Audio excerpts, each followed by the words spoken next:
जय हिंद। आज का सुप्रभात। कक्षा 10वीं के बच्चे ध्यान देंगे। आप लोग आज पढ़ेंगे पाठ 2, कृतिका से पढ़ेंगे पाठ 2, जाज पंचम की नाक। कमलेश्वर ने लिखा इसको। यह बात उस समय की है जब इंग्लैंड की रानी एलिजाबेथ द्वितीय मैं अपने पति के हिंदुस्तान पधारने वाली थी। अखबारों में उनकी चर्चा हो रही थी। रोज लंदन के अखबारों से खबरें आ रही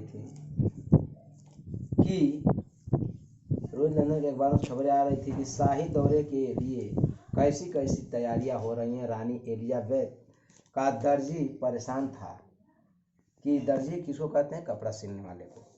परेशान था कि हिंदुस्तान, पाकिस्तान, नेपाल के दौरे पर रानी कब क्या पहनेंगी। यानी हिंदुस्तान, पाकिस्तान, नेपाल आदि देशों में, ये लोग तीनों देशों में क्या क्या कौन कौन सा पोशाक पहनेंगी, इसके विषय में वो परेशान था। उनका सेक्रेटरी और शायद जासूस भी उनके पहले इस महाद्वीप का तूफानी दौरा करने वाला था। आखिर कोई मजाक तो था नहीं। जमाना चूंकि नया था, फौज फाटे के साथ निकलने के दिन बीत चुके थे, इसलिए फोटोग्राफरों की फौज तैयार हो रही थी। इंग्लैंड के अखबारों की कतरने हिंदुस्तानी अखबारों में दूसरे दिन चिपकी नजर आती थी कि रानी ने एक ऐसा हल्के नीले रंग का सूट बनवाया जिसका रेशमी कपड़ा हिंदुस्तान से मंगाया गया था। करीब 500-400 पाउंड खर्चा उस सूट पर आया है।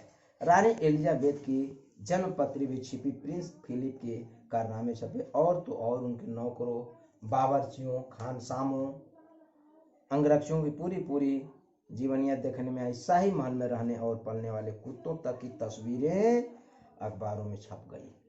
बड़ी धूप थी, बड़ा शोर शराबा था। शंख इंग्लैंड में बज रहा था, गूंज हिंदुस्तान में आ रही थी।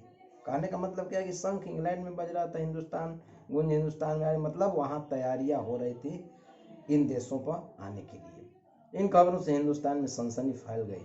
राजधानी में तहलका मचा हुआ था। जो रानी 5,000 रुपये का रेशमी सूट पहनकर पालम के हवाई अड्डे पर उतरेगी, उसके लिए कुछ तो होना ही चाहिए।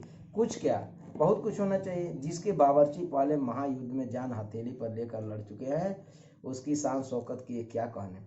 और वही रानी दिल्ली आ रही थी। नई दिल्ली ने अपनी तरफ देखा और बेसाख्ता मुंह से निकले। बेसाख्ता मतलब होता है स्वाभाविक रूप से।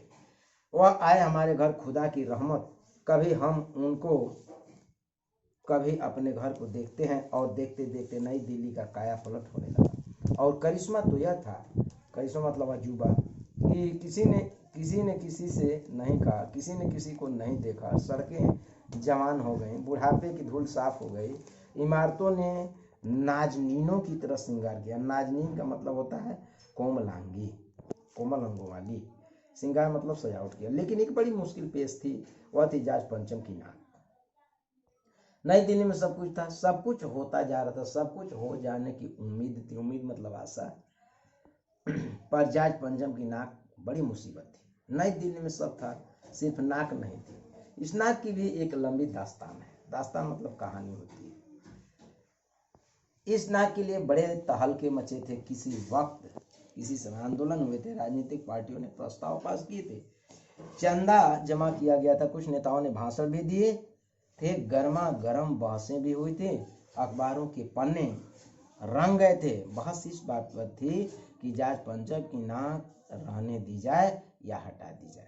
और जैसा कि हर राजनीतिक आंदोलन में होता है, कुछ पक्ष में थे, कुछ विपक्ष में थे, और ज्यादातर लोग खामोश थे। खामोश मतलब होता है चुपचाप। खामोश रहने वालों की ताकत दोनों तरफ थी। यह आंदोलन चल रहा था। जाज पंचम की नाक के लिए हथियार बंद पहरेदार तैनात कर दिए गए थे, लगा दिए गए थे। क्या मजाल कि कोई उनकी नाक तक पहुंच जाए। हिंदुस्तान में जगह जगह ऐसी नाकें खड़ी थी, और जिन तक लोगों के हाथ पहुंच गए, उन्हें शान शौकत के साथ उतारकर अजायब घरों में पहुंचा दिया गया। कहीं कहीं तो शाही लाटों की नाकों के लिए गुरिल्ला युद्ध होता रहा, है ना। तो लाटों का मतलब होता है खंभा, मूर्ति। उसी जमाने में यह हादसा हुआ। इंडिया गेट के सामने वाली जाज पंचम की लाट की नाक एकाएक गायब हो गई। हथियार बंद पहरेदार अपनी जगह तैनात रहे, गश्त लगती रही, और लाट की नाक चली गई। रानी आए और नाक न हो, एकाएक परेशानी बढ़ी। बड़ी सरगर्मी शुरू हुई। देश के खैर ख्वाहों की एक मीटिंग बुलाई गई और मसला पेश किया गया कि क्या किया जाए। वहाँ सभी सहमत थे कि अगर यह नाक नहीं है तो हमारी नाक नहीं रह जाएगी। तो आपको खैर ख्वाहों का मतलब होता है भलाई चाहने वालों की। और बस आज तक इतना ही, तब तक के लिए धन्यवाद।